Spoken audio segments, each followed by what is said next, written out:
BRICS is dead அப்படின்னு அமெரிக்க அதிபர் Donald Trump ஒரு கடுமையான எச்சரிக்கையை முன் வச்சிருக்காரு. இதில் முக்கியமான விஷயம் என்ன அப்படின்னு சொன்னால், இந்த பிரிக்ஸ் கூட்டமைப்பில் இடம்பெற்றிருக்கக்கூடிய நாடுகளில் இந்தியாவும் ஒன்றாக இருக்கு. ஓகே, எதனால் டொனால்ட் ட்ரம்ப் இந்த பிரிக்ஸ் கூட்டமைப்பை இவ்வளோ கடுமையாக எதிர்க்கிறாரு அப்படின்னு சொல்லி பார்க்கலாம். அதன் பிறகு இதனால் இந்தியாவுக்கு என்னென்ன தாக்கங்கள் எல்லாம் ஏற்படுறதுக்கு வாய்ப்புகள் இருக்குது அப்படின்னு பார்க்கலாம்.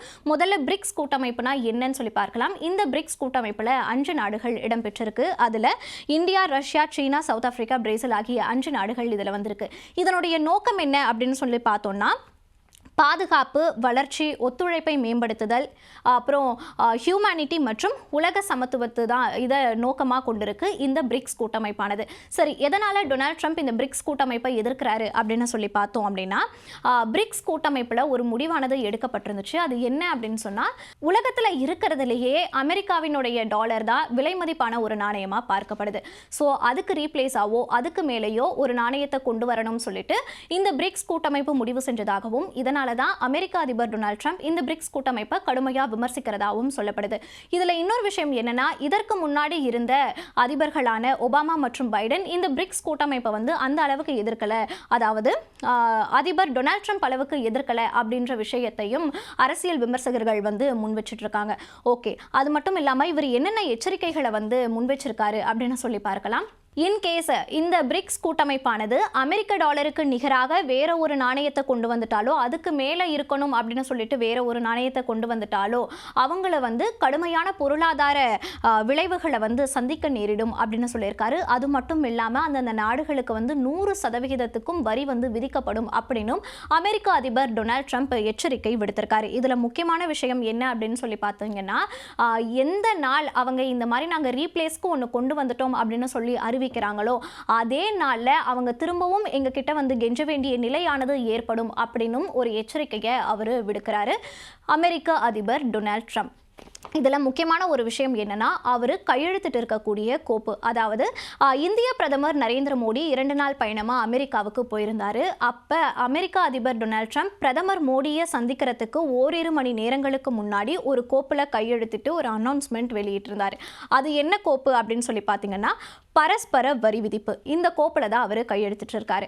இந்த பரஸ்பர வரி விதிப்பு என்னன்னா, உலகத்தில் இருக்கக்கூடிய நாடுகள் அமெரிக்கா இறக்குமதி செய்யக்கூடிய பொருட்களுக்கு எவ்வளவு சதவீதம் வரி விதிக்குதோ அதே வரியை தான் அமெரிக்காவும் இனிமே அந்தந்த நாட்டினுடைய இறக்குமதி பொருட்களுக்கு விதிக்கும் அப்படின்னு சொல்லிட்டு தான் அந்த கோப்பில் இருக்கு. அதில் தான் அமெரிக்க அதிபர் டொனால்ட் ட்ரம்ப் கையெழுத்திட்டு இருக்காரு. இது அவர் ஒரு சில மணி நேரங்களுக்கு முன்னாடி, அதாவது இந்திய பிரதமர் நரேந்திர மோடியை சந்திக்கிறதுக்கு ஒரு சில மணி நேரங்களுக்கு முன்னாடி இந்த கோப்பில் கையெழுத்திருந்தாரு.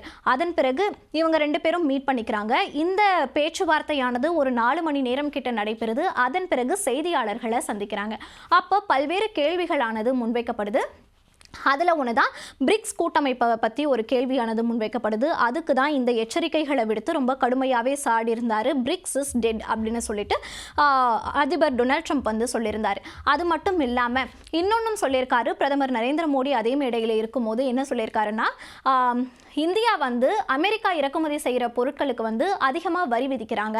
ஸோ அதனால் இந்தியா இறக்குமதி செய்யக்கூடிய பொருட்களுக்கு நாங்களும் அதே அளவுக்கு வரி விதிப்போம் அப்படின்னு சொல்லிட்டு அந்த பரஸ்பர ஒப்பந்தத்தின் அடிப்படையில் தான் இது நடக்குது அப்படின்னு சொல்லிட்டு அமெரிக்க அதிபர் டொனால்ட் ட்ரம்ப் சொல்லியிருந்தார். இதில் முக்கியமாக அவர் ஒரு கோட் பண்ணக்கூடிய விஷயமா என்ன சொல்லியிருக்காருன்னு பார்த்தீங்கன்னா, எதிரி நாடுகளை விடவும் தோழமை நாடுகள் மோசமானவங்களாக இருக்காங்க அப்படின்னு சொல்லிட்டும் அமெரிக்க அதிபர் டொனால்ட் ட்ரம்ப் சொல்லியிருக்காரு. ஸோ இந்த அனௌன்ஸ்மெண்ட் எல்லாம் ஒரே நாளில் நடைபெற்றதா பார்க்கப்படுது. இதுதான் முக்கியமான விஷயமா இருக்கு. ஓகே, அது மட்டும் இல்லாம பிரதமர் நரேந்திர மோடி அவர்களும் அமெரிக்க அதிபர் டொனால்ட் ட்ரம்ப் அவர்களும் என்ன பேசிக்கிட்டாங்க அப்படின்னு சொல்லி பார்த்தீங்கன்னா, பல்வேறு முக்கிய விஷயங்கள் பத்தி தான் பேசியிருக்காங்க. இதுல ஒண்ணுதான் கச்சா எண்ணெய் மற்றும் எரிவாயு. கச்சா எண்ணெய் மற்றும் எரிவாயு என்னன்னா, இந்தியாவுக்கு இந்த தேவைகள் எல்லாம் அதிகமா இருக்கு. ஸோ அமெரிக்கா அந்த தேவைகளை பூர்த்தி பண்ணும் அப்படின்னு சொல்லிட்டு அமெரிக்க அதிபர் டொனால்ட் ட்ரம்ப் சொல்லியிருக்காரு. அதே போல வரி மற்றும் வர்த்தகம், அமெரிக்காவில் சட்டவிரோதமாக குடியிருக்கும் இந்தியர்களை திருப்பி அனுப்புறது குறித்தும் இந்த பேச்சுவார்த்தையில் பேசப்பட்டிருக்கு அப்படின்னு சொல்றாங்க. அதே போல தஹாவூர் ராணாவை திரும்ப இந்தியாவுக்கே அனுப்புவது குறித்தும் அமெரிக்க அதிபர் டொனால்ட் ட்ரம்ப் அதுக்கு சம்மதமும் தெரிவிச்சிருக்கிறதாவும் இப்போ முடிவெடுக்கப்பட்டிருக்கு. ஸோ இந்த விஷயங்கள் எல்லாம் அதிக அளவில் இந்த பேச்சுவார்த்தையில் வந்து பேசப்பட்டிருக்கு. 4 மணி நேரம் இந்த பேச்சுவார்த்தையானது நடைபெற்றது. சரி, ஓகே. இப்போ பிரிக்ஸ் கூட்டமைப்பில் இந்தியாவும் ஒரு அங்கம் வகிக்குது.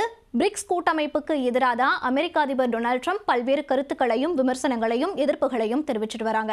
ஸோ வரக்கூடிய நாட்களில் பிரிக்ஸ் கூட்டமைப்புக்கு எதிராக அமெரிக்க அதிபர் டொனால்ட் ட்ரம்ப் என்ன நடவடிக்கைகள் எல்லாம் எடுப்பாங்க, பிரிக்ஸ் கூட்டமைப்பு என்ன நடவடிக்கைகள் எல்லாம் எடுக்க போகுது அப்படின்றது எதிர்பார்ப்புக்கு உள்ளான ஒரு விஷயமாவே பார்க்கப்படுது.